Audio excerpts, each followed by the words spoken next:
Kelby from the team calling in near Boston, and I just wanted to welcome everyone. And we have about 5 minutes until we get underway, so feel free to introduce yourself in the chat window if you would like, and settle in.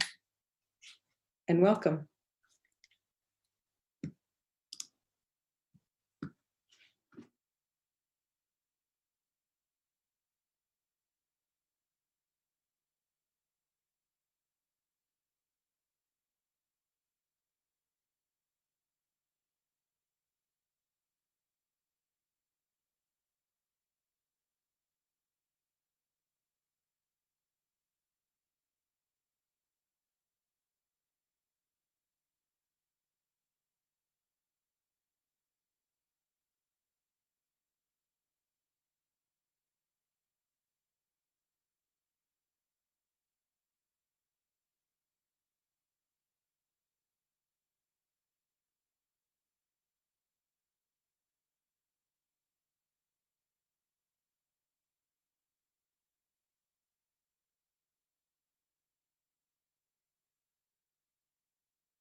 Welcome, everybody. A warm, warm welcome.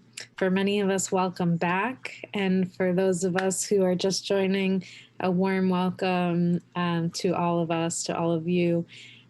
We have been deep in conversation for what feels like hours now, but in many ways we are also continuing to just begin. So my name is Antoinette, and I'm one of the hosts of our global forum, Moving from Ego to Eco. And for those of you who have been maybe following along on social media, it's hashtag ego to eco. So now we really know we're doing something. Just kidding. But that is a way for us to stay connected. And many of you are in Zoom and have also been connecting in Hopin. For all of us, the event guide is available so that we can just stay in tune with what's going on. It's also a place where some of the archives, so if you haven't yet been able to see the first session or the second session, that is a place where you will be able to do it. Before I turn it over, I'd like to just share a little bit of the image. So many of you have seen this just now, but this is the image that Calvi has created for our Global Forum experience, which really draws together the annual cycle of ULab and the Gaia Journey. So you have the two U's and the Gaia Journey, the macro hubs that are holding us as well. So for those of you who have been moving with us, it's kind of this, we've been evolving. The Gaia Journey was really developed as we knew that the global pandemic was affecting all of us. And we have been really moving from that 14-week journey into this global forum. And one of the phrases that came up earlier is to carry a responsibility internally, but also to carry that responsibility externally, and the work that we have to do internally first. So a lot of the Gaia Journey has been the holding of that and the bridging of the three divides that Otto talks about and will share. And now how we bridge that to institutional movement building and really larger scale systems change. So we've been doing that by igniting the fire in session 1, hearing from the Noongar elders and leaders from the Whadjuk region, Western Australia. And the session that we just completed, Transformative Possibilities, with incredible speakers, Dana Cunningham, Andrea Schleicher, and Mar Daye. And then really just hearing from all of us in the various ways that we've been able to connect. And now we move into Signs and Seeds of the Future. So we have an incredible lineup for our conversation now. And we will also move into 13 learning journeys as led by Marian Goodman. We also have the voices of the animals here with us too. But Marian will lead us into those learning journeys a little later today. So with that, I will turn it over to Otto to share with us a bit about where we're going and bring in Sandrine Dixson-Decleve and Carlota Perez, who will be really holding us in this moment of moving into transformation of our economies and the living examples required. So Otto, over to you. Thank you, Antoinette, and hello, welcome back, everyone, and warm welcome to Sandrine and Carlota for joining us in this next segment. We talked about earlier today, Dana talked about the I can't breathe and Black Matter moment that we are living in as a global community today. And we contemplated that in a variety of dimensions. Mar, right before the break, invited us to consider ourselves being part of a new academy that is based on the 3 principles of know thy people, know thy planet, and know thyself.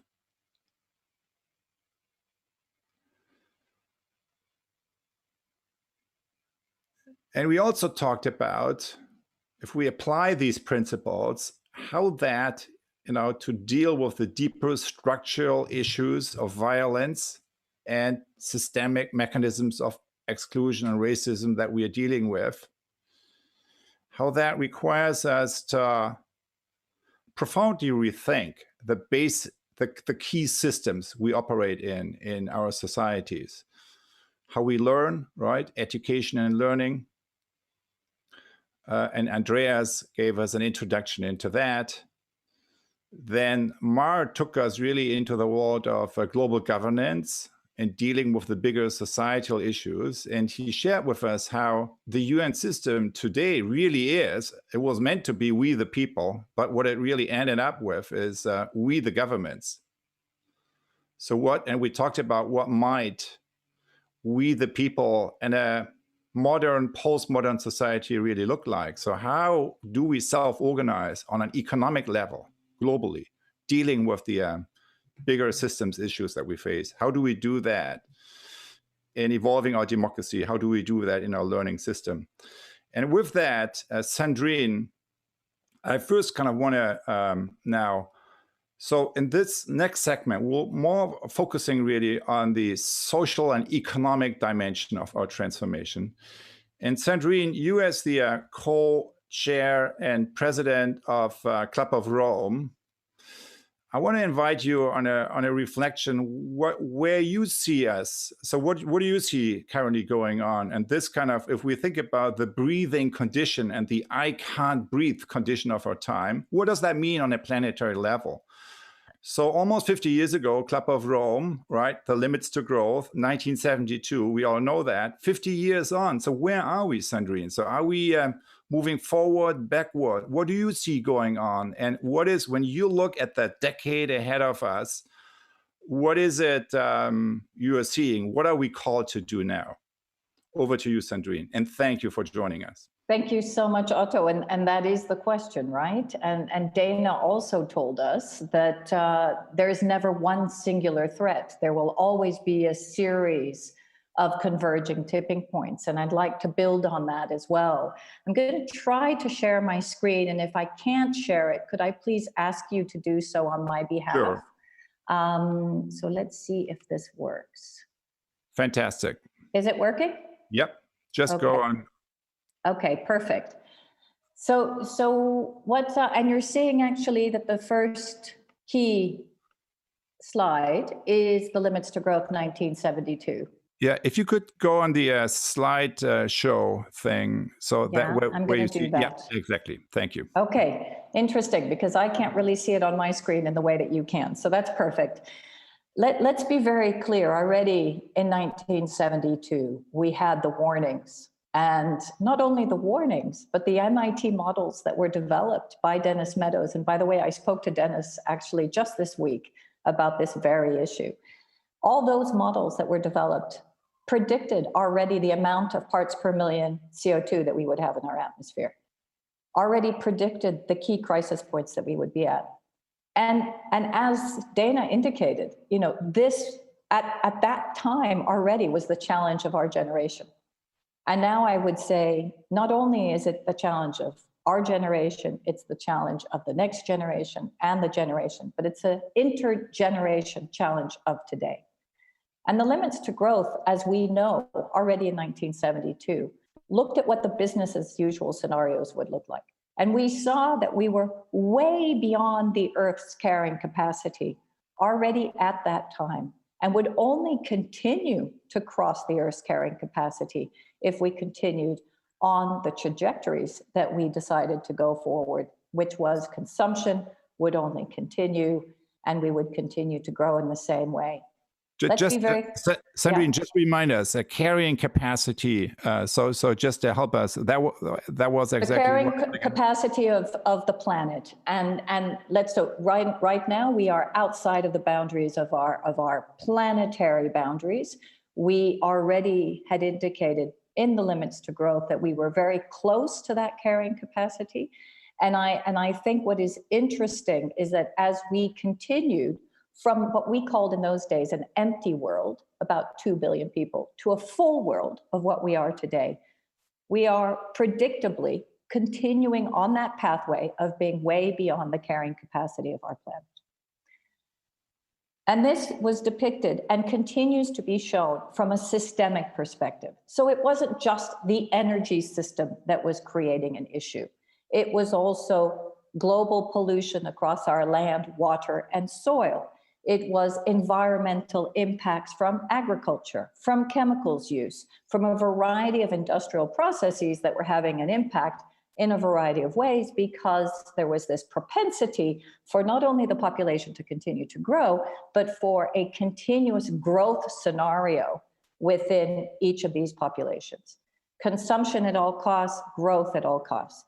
And what I find fascinating, Otto, and you and I have had this conversation before, already in '68, we know that Bob Kennedy made his famous speech, which said, we cannot continue to only measure growth. We must move beyond GDP and measure what is valuable to our society. And I think as we're in a COVID world, we now understand even more what is essential. If you look at 50 years of legacy, here are some of the different impactful publications that we've had. And I think, again, the importance of this is that the intellectual capacity, the scientific capacity, but also the understanding from a multidisciplinary perspective, whether you look at anthropologists or you look at economists, that we were going to hit a wall, and yet we continue to move towards ultimately continuous growth society. And you can see again all of the different legacy publications that have come from the Club of Rome, and many more that are actually not even shown here. So why is that important today? And I'd like to now move from our legacy to the action that we need. A year and a half ago, myself and Mampela Ramphele, very important persona within the African community, and in particular in South Africa, took over the leadership of the Club of Rome. The first women to take over that leadership, may I say, and I think I'm also the youngest, and I don't feel so young, first president of the Club of Rome. And we decided that we needed to translate that thought leadership into action. So we set up a series of impact hubs, and I bring this up not to just show structurally what we are doing, but why from a systems perspective we felt this was so important. Because it was important to start to look at the convergence of tipping points through key action. How could we actually create systems thinking across these different areas, from a climate and planetary emergency through what is the underbelly of shifting our economy? What is the underbelly of shifting our finance system? And how could we look at an intergenerational feedback loop in order to enable that to happen with the right multidisciplinary actors moving towards an emerging new civilization vision? What does that vision look like of what we're trying to get to? How do we emerge from that emergency, and where are we trying to go? And so we set up these impact hubs, and I'm going to skip that. But I think what's important is, even when you look at the way in which we looked at finance, for example, we looked at the need for ambition. Within a European framework, what's extraordinary is we're already starting to see this shift, and you'll see in my slides that this is moving in the right direction, whether it be from the recovery language, or whether it be from the way in which we put in place new mechanisms like the taxonomy, the do no significant harm criteria that are going to enable us to recover towards a green economy first, rather than growth at all costs. But I think what's really important now, and this is the reality check, is that the convergence of these different tipping points, health now with COVID, climate change, and biodiversity loss, is real, and it's deep. And as Dana said already, in those days, we have to start building resilience within our different systems to enable us to actually have communities that can confront these multiple shocks. So we came up with what we call securing a new deal for people, nature, and climate. And I think this is also really important in terms of the thinking. In this decade of action, we cannot think just of protecting nature. We can't just think of climate change. We have to think about people and bringing them on a journey, because if there's one thing that Dennis will tell you, or others, we missed out on the human dimension. We forgot that we needed to properly communicate to our communities as to why this was so important. So we put together with the Potsdam Institute, Johan Rockström, who is clearly a rock star within the climate community, and asked him as a scientist, what are the ways in which we can come up with 10 commitments for our global commons to protect us, nature, planet, and people together. And then what are the 10 urgent actions for transformation? And what we saw are clearly 3 dimensions within the transformational action. One is we have to transform our energy systems. This is going to give us the biggest value for our buck, but we have to shift to a circular economy. And when I talk about circular economy, I don't mean waste management. I'm talking about regenerative agriculture. I'm talking about a full circularity within materials and resources, so that actually we can apply what we call donut economics, or a singular system, in the way in which we actually live on this planet. And then, of course, creating a just and equitable society, which is founded in human and ecological well-being. And that is absolutely fundamental. I'm going to skip these slides, but I want you to show that actually what it does take to avoid collapse is to very much start to think about this emergency thinking, and that we almost have to hit with a variety of different short-term interventions and trigger mechanisms across the board. The fact that we need to look, first of all, at this as being the first generation that is going to make the least amount of money in comparison to past generations. So growth is not actually turning into a well-being society for people. And the fact that if we continue to grow at all costs, we will have an immediate impact in the way in which we consume, and hence we are going to need to shift to a circular economy. I know you probably want me to finish quite soon, so I'm just going to race through these. But what I think is most important in avoiding that collapse, if we look at this decade of action, is going to be the following. Ensuring that we may meet basic needs and human dignity, and challenging this constant desire to use GDP growth as a function of well-being for our society. So shift that thinking to new indicators.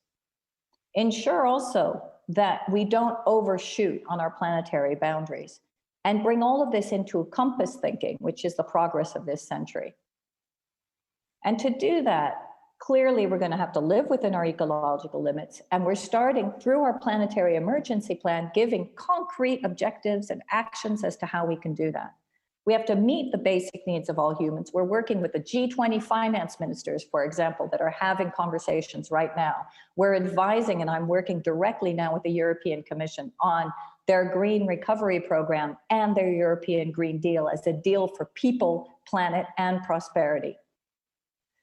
And we need to think about the economy as a regenerative economy. So start to shift from not only impacting our economy in a very negative way, but towards decoupling emissions from the way in which we stress the economy and we use the economy, and go far beyond just the types of sectors that we're used to, but going into holistic thinking patterns, into a natural system design of regeneration. So not just sustainable, but all the way towards regeneration. And what we're starting to see, here are the signals of change that I think are fundamental. And this is actually why I think we have a shift in consciousness. And even before COVID, we had a shift in consciousness. We saw that the EIB, by help from our scientists and our economists, shift out of fossil energy. We saw Mark Carney, Governor of the Bank of England, starting to say that companies and industries, if they didn't go towards net zero, would go bankrupt. We even see Christine Lagarde that is moving actually in that direction, previously at the IMF, but you can talk to Georgieva. She's also starting to do the same thing. I'm going to start to close in this direction because I think it's really important. What we're also starting to see, and what no one talks about, is, at least from a European perspective, a convergence of parties, groups. The Green Deal in Europe is not a democratic deal. The Green Deal in Europe has been supported by all the major parties across Europe, apart from the fascists. And that is super important, because we also know, and if you speak to Dennis, and if you speak to others, short-termism within political cycles, and also the throwing back and forth between the parties, is one of the reasons why we have not been able to look at transformative change and really shift the paradigm into where we needed to go.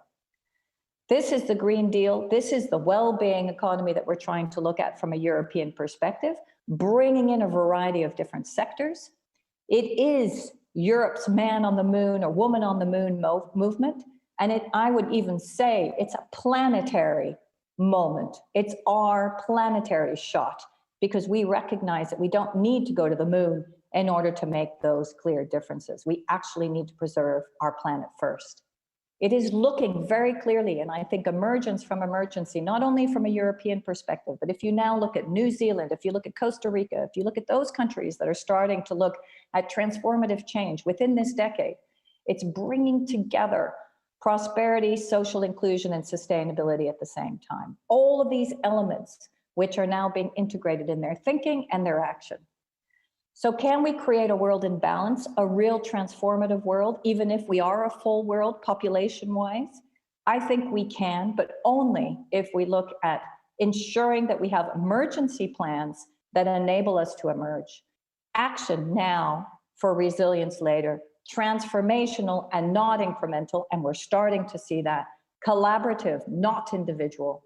Business unusual, not business as usual. More strategic and targeted. Risk-taking as an absolute, just transition and buffers, because we have to bring people on the journey. Circularity versus linearity, pragmatic, and pricing what matters. Getting back to ensuring that we price externalities. And what I've been saying and working with, and what I believe all of us need to hear, is that we have to be the leader that we want to see. And to do that, we need to understand that we don't need to go to the moon. We actually need to preserve the planet that we call home. Thank you, Sandrine, for taking us on a journey from 1972 or 1968, as you said, from the limits to growth to the Green New Deal. Maybe before transitioning to Carlota, so it was maybe surprising for a number of us, probably most of us, the positive outlook you gave in regard to the Green New Deal, because we are all used to a lot of talk and then little impact from that. So where is that actually? So is that just an idea? Is that already something in the making? Just give us a little reality check on that, and then we'll move on into the next part. Thanks, Otto, for that pushback. And I'm getting a lot of that pushback. And of course, the Club of Rome is supposed to be radical, right? So many people say, is the European Green Deal enough? So let me just say one thing. First of all, the European Green Deal, at least at the European Commission level and institutional level, is absolutely a reality. So already we have legislation that's come out on biodiversity and the farm to fork, so our agricultural policy, that links those two together. We will be having a series of legislation that's going to be coming out under the package of the European Green Deal. But I think most importantly, what we're seeing is that within the recovery conversation, from a European regional perspective, member states will not get funding from the European Commission and the European funds unless they actually ensure that they're moving forward towards the European Green Deal. And I think that's really important. So as we're seeing a lot of bailouts, which are actually going backwards, that are continuing a business as usual approach and propping up the old economies, what we're starting to see, at least from a European perspective, is you want some of this state aid, you want this money, then you're actually going to have to demonstrate that you are investing in projects and an economy that's moving towards green and social imperatives. What I would say, however, is of course the incumbents are pushing back. So I'm not saying it's a done deal. I mean, the European Green Deal as a package has been accepted. Will the recovery be green when it's linked to the European Green Deal? There's still a great deal of conversation on that, mostly because member states are getting nervous. And this is where we as a community of actors, of economists, of scientists, of civil society, needs to hold them accountable. This is where people need to come and say, we don't want business as usual. And so I think it's really important that we think about that in terms of the member states pushing back and the incumbent industries pushing back, but not necessarily the European Commission and community not wanting to move forward. And they are putting in place all the regulatory funding mechanisms in order to ensure that they go forward. But of course, there is a great deal of pushback, yes. Well, thank you for sharing that with us, and I think it makes also the case why it's so important that you share that with our bigger global audience here. Since what's happening is, I mean, we know. So you say what happens like politically, particularly on a country level, matters. And we all know, and we just saw an example, we are seeing as we speak an example here in the US, the only thing that makes politics shift is a movement, right? So if you have a movement on the streets, that's the only thing that really moves kind of things on the political sphere. And that's what you're also saying. Yes, there is something in the EU Commission that we now could partner with, but that's not good enough. We really need to also develop the movement from bottom up and work together across the systems and sectors and countries, and that's really why we have this gathering. So thank you so much. Can I just add one? I know that Carlota is going to come in, but I just want to have one last thought, which is the difference between Europe and many other places in the rest of the world is that, as I said, most parties agree that this is the way forward. The question is speed and finance. So I think that, that is why I feel very comfortable saying that also from a European perspective, pretty much everyone's bought into this. How are we going to do it, and how much is it going to cost? And what is the speed that we're actually going to do it at is the key question. And finally, those at the top, we don't have a Trump right now in Europe, even though some could say that Orban is similar. But we do have a leadership at the European level in most member states that understands that this is the way forward. And I think that's a big difference. Thank you so much. And now I want to invite Carlota Perez into our conversation. Welcome. So you're a visiting professor at LSE and a number of other universities, London School of Economics, and a scholar on technology and social economic development. So Carlota, if I pose the same questions to you. So what is it you see going on, and what actually are we called to do? So the decade ahead, kind of the transformation decade that we are in the very beginning of now, what do you think is possible and necessary? What do you see going on if you look at the current moment more from a historic and technology point of view? Carlota. Thank you, Otto, for the invitation, and hello, everybody. What I'm going to try to share with you is precisely my sources of optimism.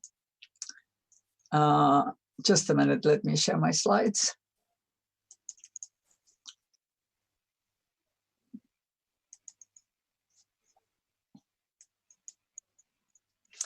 Okay, we're all dreaming of smart, green, fair, and global growth.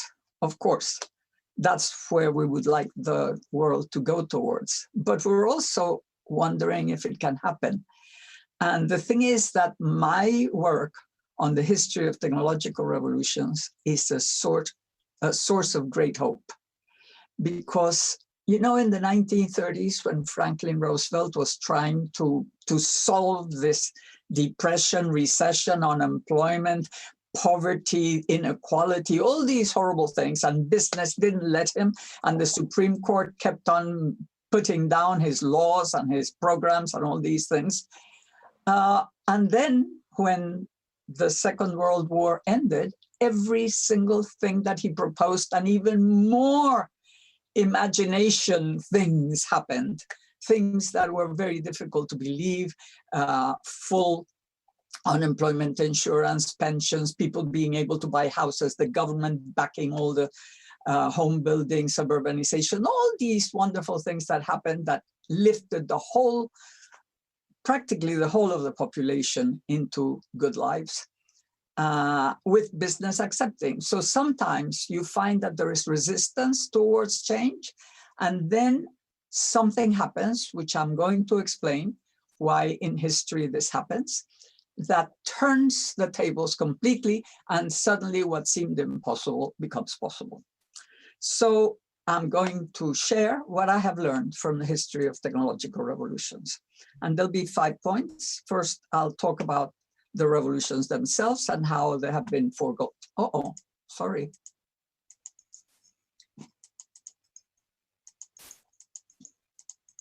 Then how the technologies are actually shaped sociopolitically each time.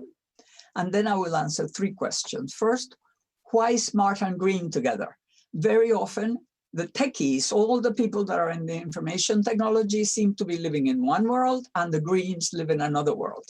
Well, we need to put these 2 things together because it's very important to be able to use the new technologies in order to achieve green.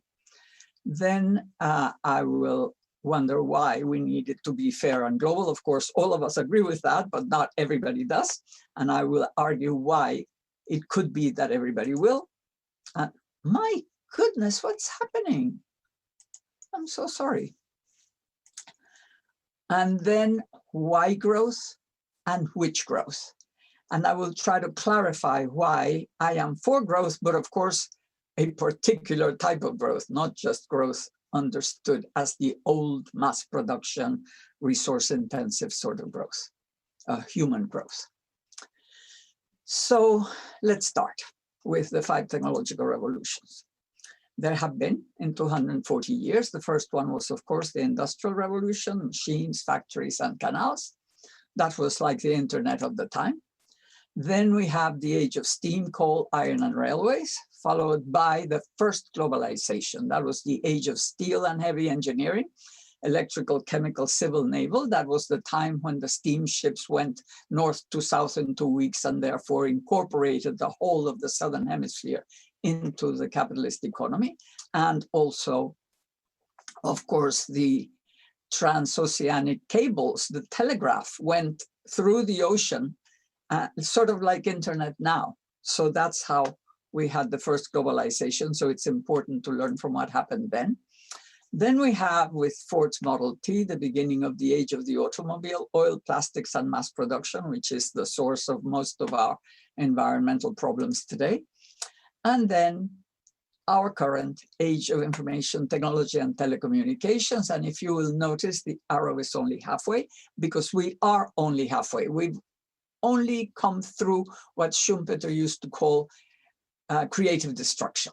So you have the new technologies pushing through and eliminating everything that was there, but not really constructing yet the new society. And that's what we need to do with these technologies now. So each of these revolutions brings, on the one hand, a techno-economic shift, and on the other, a socio-institutional shift. And the socio-institutional shift is the one that shapes what really happens with that technology, with the technologies. What happens, though, is that the first half of each revolution is one of growing inequality. And the golden ages only come in the second half. So let's look at what the historical record reveals. It's a regular sequence of bubbles and golden ages. We have in the first half of bubble prosperity with increasing inequality, and then the golden age, which is a win-win game between business and society. And in between, we have the post-bubble recessions, because the bubble prosperity, of course, always ends in a crash, or 2 or 3, it depends how many bubbles we have this time. If we count the current COVID collapse, which if it hadn't happened, we would have had a financial collapse. We were ready for a financial collapse already. This recession in between is the time when all the problems of inequality come forth. Everything becomes visible. You have political unrest and populism, of course. Populism is nothing but people resentful because they have lost a lot of what they had, and messianic leaders offering heaven and saying, I'm going to solve everything for you, and people believing this. And also, of course, xenophobia against any foreigner that stands in the way. All these things happen like in the 1930s. It could be the Jews, it could be the Muslims, it could be the Mexicans, it could be whoever you can find. And the leaders, of course, will be whoever comes up and gets as angry as you or angrier. So what do we have? We had canal mania, canal panic, and then the Great British Sleep in the first revolution. And then the second, we had railway mania, railway panic, followed by the Victorian boom. Then many global booms, the Gilded Age, because that was the globalization. So in every country we had collapses, and that is followed after the collapses and after the populism and all this mess by the Belle Epoque and the progressive era. Then we have the roaring 20s and the post-war golden age. And now we have already had the dot-com boom, the global casino, and this post-COVID collapse, which is going to be very difficult. But then after that, we could have a sustainable global ICT golden age, because that's where we are. We are just at the point when the golden age is ahead. So that's the good news. The adequate parallels then for today are the 1930s and World War II. So it's the post-war. We're going to be in the post-war when we come out of COVID.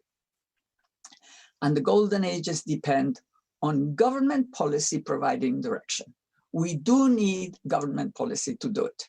So what's this socio-political shaping of technologies then? Well, first of all, we have to understand that technology sets the stage and provides the tools. Forget about technological determinism in the sense that all you have to do is to adapt. Sometimes, you get sort of desperate because the whole idea is, there's going to be artificial intelligence, it's going to eliminate 60% of jobs. No, it isn't. It depends. It depends how technology develops, how you shape technology socially. It's only a set of tools, but of course, there are things you can do with the technologies and the things you cannot do. And there are things you should not do because you have better ways of doing them now. But the shaping of the technology in order to bring about a golden age is political. That means that the outcome depends on social pressure. So civil society, political movements, and thought leaders play a defining role in the outcome. Obviously, in the end, it's those in power that take the decisions, but those in power depend on the support and the pressure that's provided by society. So what did we get with the mass production golden age? Well, we got employment, education, health, and security based on home ownership and mass consumption. So that was actually, that's the good life that brought the bad conditions for the planet. And we also not only destroyed the environment, but also excluded the developing world. What could we get with the digital golden age?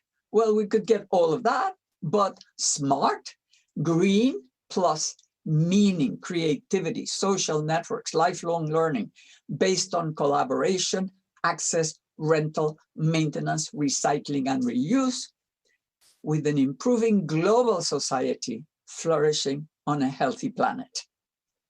So let's see what really happens. I mean, in practice, in those free market installation periods and major bubble times.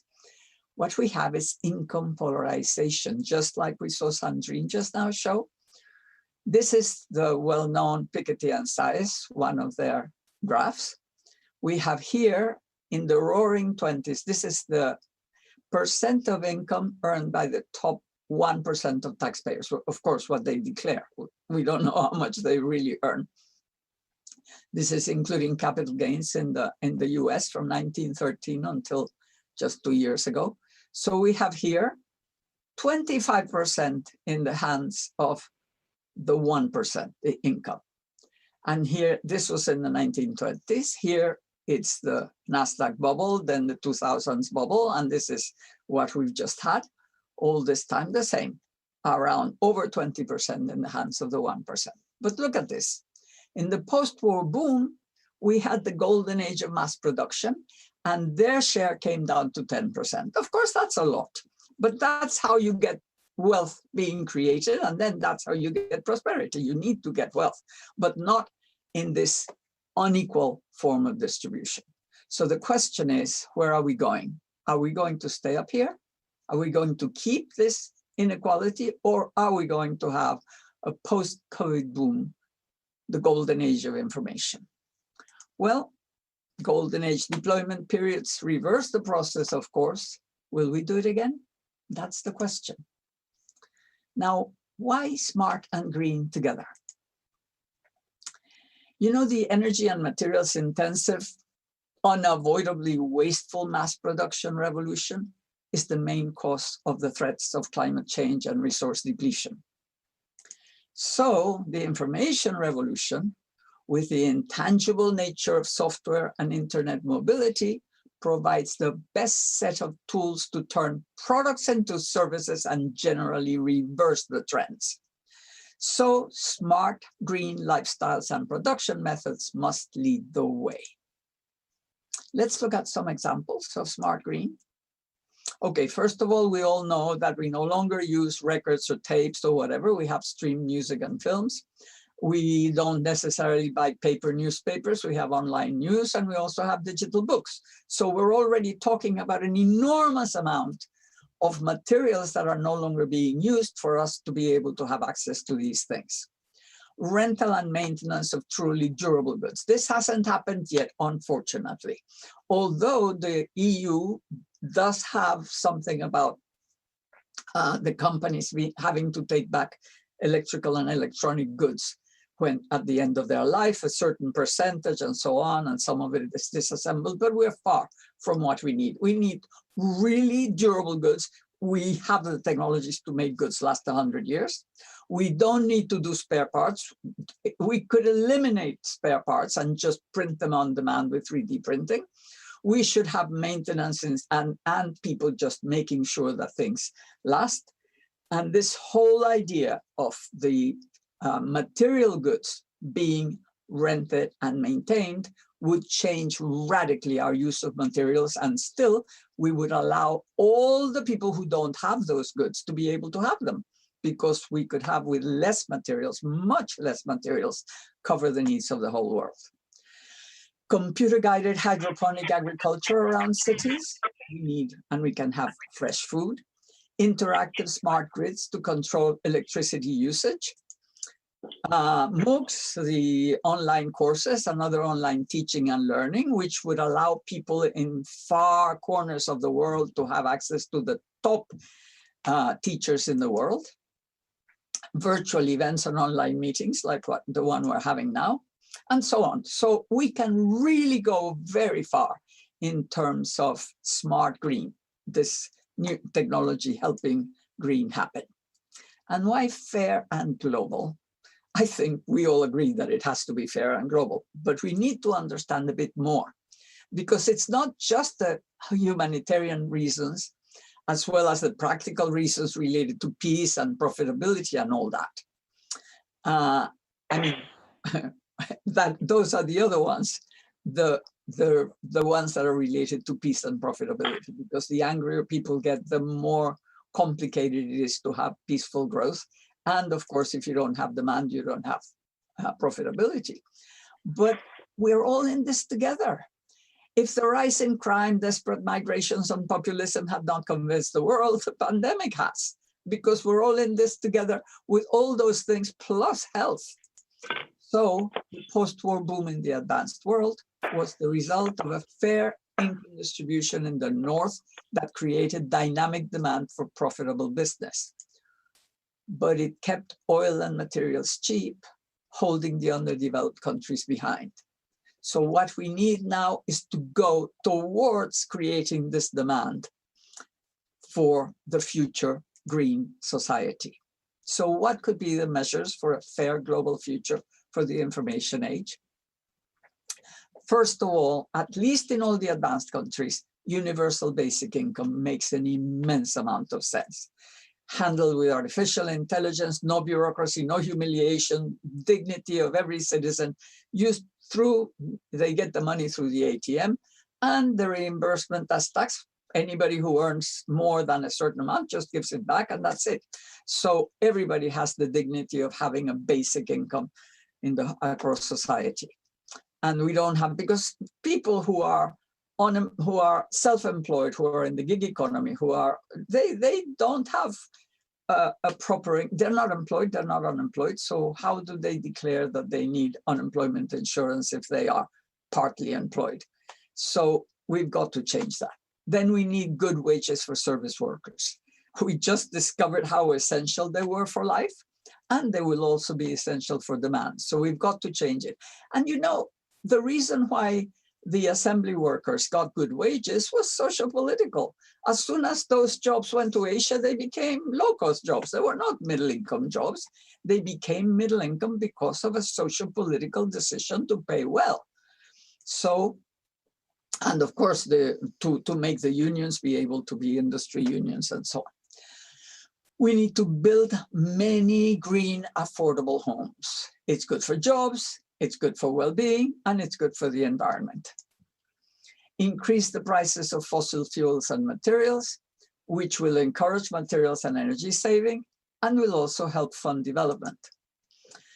We need to set a financial transactions tax for a Marshall Plan to fund development. It would encourage investment, and especially it would encourage an innovative sector in sustainable, adequate capital goods, which would serve the whole of the developing world. You know, the advanced world needs to have some specialization, which is different from consumer mass products, which is what Asia has taken over already. And to have sustainable capital goods is an enormous sector, if and only if the whole of the developing world starts developing, because then they will need plenty of capital goods. So that would be a positive sum game, and so on. And now the question of growth. Why growth? Which growth? It's a big question, growth. We have the whole idea of limits to growth. What are these limits and why do we need them? Of course, there is opposition to growth now for very good reasons. It seems to be moved by the greed of some and not the social well-being of the many. Highly destructive of the planet and wasteful, feeding a culture of excessive consumption and not self-improvement.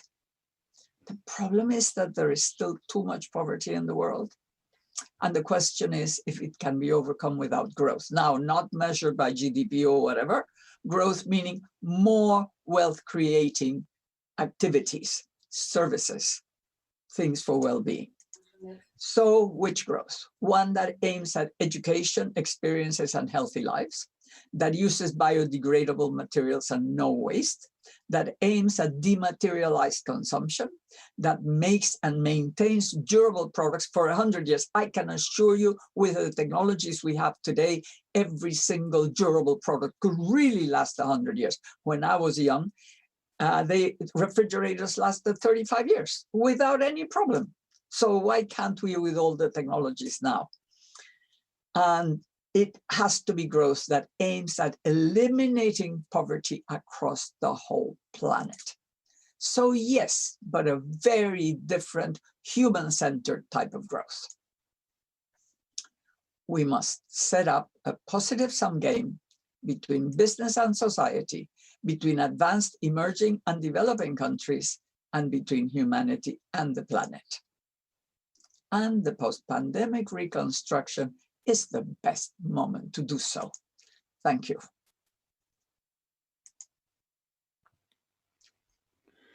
Thank you so much, Carlota, for sharing this economic transformation perspective with us.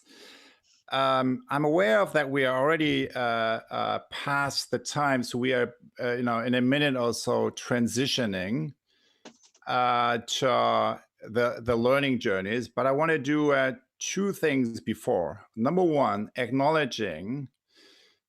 So what I heard so number one, acknowledging that this question we are beginning to have a conversation on now, which is what does the economic transformation actually look like, and to what end, is a conversation that's very much in need. We are very much in need of, and that we are just in the very beginning. And obviously, there's like many different views around that, including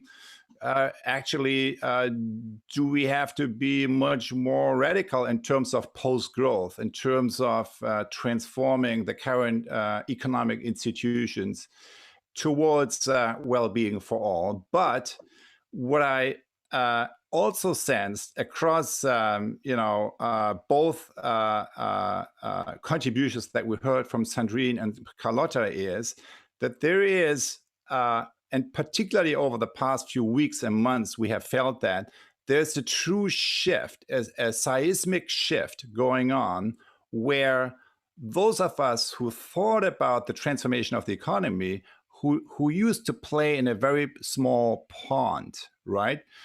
Suddenly are in a conversation that is concerning the entire system in a much bigger in a much bigger conversation, where something has shifted in populations, also on a political level, that now allows us to have a much bigger transformation conversation. Obviously, this is just the very beginning here, and in many ways, the roots for that are in all the innovation initiatives, the living examples that many of you are engaged in on the level of cities, kind of on the level of local ecosystems, that we will now have a deep dive into in a few moments. But before moving into that, let's just remember, there is kind of one, even though we all have, this conversation needs to be much longer, and we all have valid different perspectives on where we should go in terms of the transformation. But there's one thing that's very clear. In the future, the economy needs to be much more aligned with human intention, with kind of the collective intention that we develop. And that was really the bottom line of what we heard in all contributions so far. Throughout the day. And before we move now into the learning journeys, I want to, for the remaining minute, I want to give each of you kind of 30 seconds just to, as we now take a deep dive into all the living examples of inspired transformational change in the economy, kind of in regenerative agriculture, kind of in all the other spheres. What is it? What is your message? Kind of your message, kind of working really on a policy level, kind of on the macro level, on the larger institutional level. What is your message to the larger community of innovators coming together in this forum? Kick it off, and then Carlota. So 30 seconds each, and then we'll move into the learning journeys with Marianne. Yeah, so my message is we're not going to hit the complexity of the challenge unless we very much look at systems shifts. And that means that we need to get much better at bringing multidisciplinary actors together at the same time and be strategic. I think the difference that we're seeing now is threefold. One is we've got an openness of consciousness, which we need to tap into, where people across all levels of work, of society, have understood that actually we need to go back to what's essential. These last 3 months in lockdown, most people have basically thought their lives were at risk, and therefore they thought about themselves, their loved ones, and the healthcare system, those that were going to protect them, as well as how could they get food and basic necessities. So we're back to a description of an economy and a society that's based on what's essential. And we need to build on that. It is our responsibility now to tap into that. But if we don't bring in both what I say, the bottom up and the top down at the same time, we're not going to get there. So we need the broad-based regulation. We need the potential for the taxation structures to shift from actually penalizing labor into products, production, externalities. We need to put a cost at where it needs to go. We also need to make sure that we bring more champions on the journey that already are there and that don't quite know how to continue to work with others. So by linking up different parts of the community, whether it be politicians, local politicians working actually with community sectors, et cetera. And the last point I would make, which I find really interesting, is that recently there's been a broader conversation around investors in the investment community, that actually top-down approaches within the investment community doesn't always work. So we need to think about trickle up, or what I call the fountain of youth, and not just trickle down, because trickle down in the past hasn't worked, in particular in societies, unfortunately, that are innately corrupt. And we haven't talked about that. So those are some of my recommendations. It is complex, but what's interesting is we have champions now across the board, and we need to bring all those champions together, create the momentum, and put in place the structures that will enable that to happen. And we're seeing that unlock in several regions. Thank you so much, Sandrine. Over to you, Carlota. Yes, I would simply add to that we are in a world in which getting everybody to agree is something that, because it has happened before, at every moment when when all the problems are visible, what COVID has done, which is on the one hand very terrible, but on the other wonderful. COVID has put a big magnifying glass on the social problems that had been created for these 40, 50 years on the inequality, on the low quality of jobs and the low wages that people, all these things are now very visible. And at the same time, of course, then it's clear that to save finance is no longer the solution. What they did twice, just throw money at finance, that's not the solution. We now see that the whole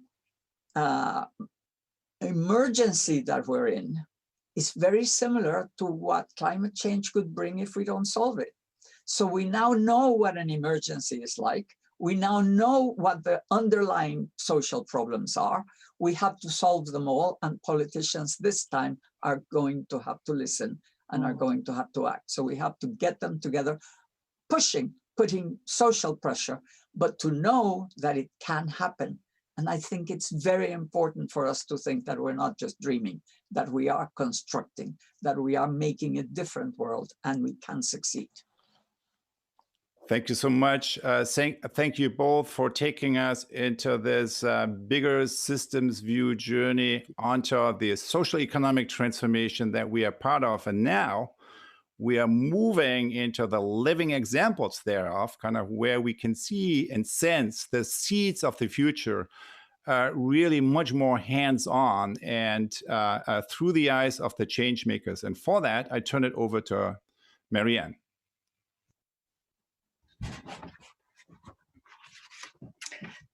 Can you hear me? Is that fine? Yes, we can. So just a couple of minutes as we shift, and thank you to both speakers now, but also the ones before, for giving us a kind of a big picture framework backdrop against which we may dive into these responses to the question, I guess, that each of the change makers has asked themselves is, what's mine to do in my micro place? How do I act on the vision or the calling or the prompt or the itch that I'm feeling in order to bring about the change that I see as mine to do? So we have these wonderful, generous sharings from 13 different projects or initiatives around the world.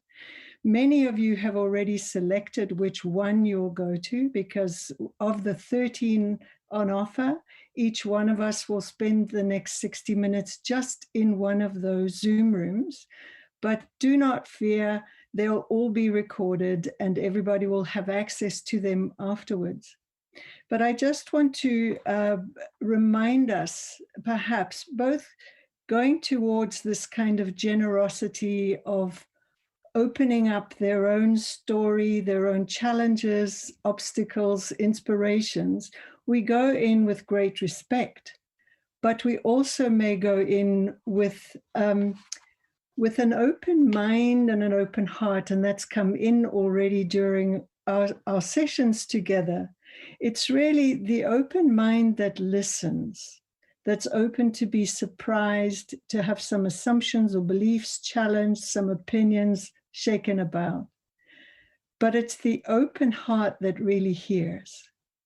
And as we step into the shoes of these change makers, we can begin to engage with the world from their perspective, so that we too can find the inspiration to do what we need to do in our particular ways. So on a practical sense, many of you have selected which one you want to go to. You will find the Zoom links for those different rooms, because we'll move into a different Zoom room for each of these. You'll find them coming up in the chat now in a minute, and you'll find them in the event guide. So if you've already selected, please feel free to move on out to yours immediately. If you're still to decide, I'm going to do a lightning whiz through what's on offer so that you can make your choice quickly now and go into the Zoom room of your choosing. And just to remember the saying that whoever comes are the right people. So whoever shows up in your room are the people who are meant to be there. We do not come back into the big plenary after this session. the end of the learning journeys. You'll be given instruction for hop in if you want to join there. Otherwise, we join again tomorrow for blocks 4 and 5. So what's on offer? It's from Bahrain, designing with collaboration in mind with the species on this planet, public-planet partnerships. With Margaret Rusfeld looking at a paradigm shift in education. We've already touched into some of that today. This is at the grassroots where it's happening. Querétaro es uno, Querétaro is one, a Mexican city responding to COVID by activating citizens. From Montana, USA, with Laura Garber, cultivating connections, food and farming as a way to build resilient rural communities. With Manish and colleagues in India, looking at the migrant labor crisis and how it's a product of the socioeconomic capitalist system that we have. With Pablo Suarez, from the Red Cross, Red Crescent Climate Center, we'll be looking at harnessing humor to manage climate risks. With colleagues in the Netherlands, we'll be looking at the harvest of tomorrow, so food and agriculture through landscape-based transformation. Lessons from Beirut with Mona El-Halak in Lebanon, how a neighborhood initiative has catalyzed or is catalyzing ecosystem change. In Brazil, the MAPA project, at developing a new narrative for the 21st century with Renata Spardellini. Just pleased to note that MAPA will be conducted in 2 languages, mostly Portuguese, so you need to be able to have the simultaneous link activated. And then in Brazil with Wilson Nobre and Janine Saponara and Otto, we'll be looking at this reinventing democracy or renewing democracy through participation, distributed and dialogic. In South Africa with Nsika Masondo and Mizim Chali, we'll be looking at the Stokvel system of developing social capital and redistributing finance. 2 more, the future of soil and how business can truly account for natural resources with Tobias Bundle. And then finally, a Spanish language one, which I'll read in English, Weaving Our Region, which is not translated, so only for the Spanish understanders amongst us. So the links are in the chat. If you find you can't get into the room, go back to the event guide and you'll find the links there. Choose which one you want and make your way over to your session. Please enjoy it. Thank you.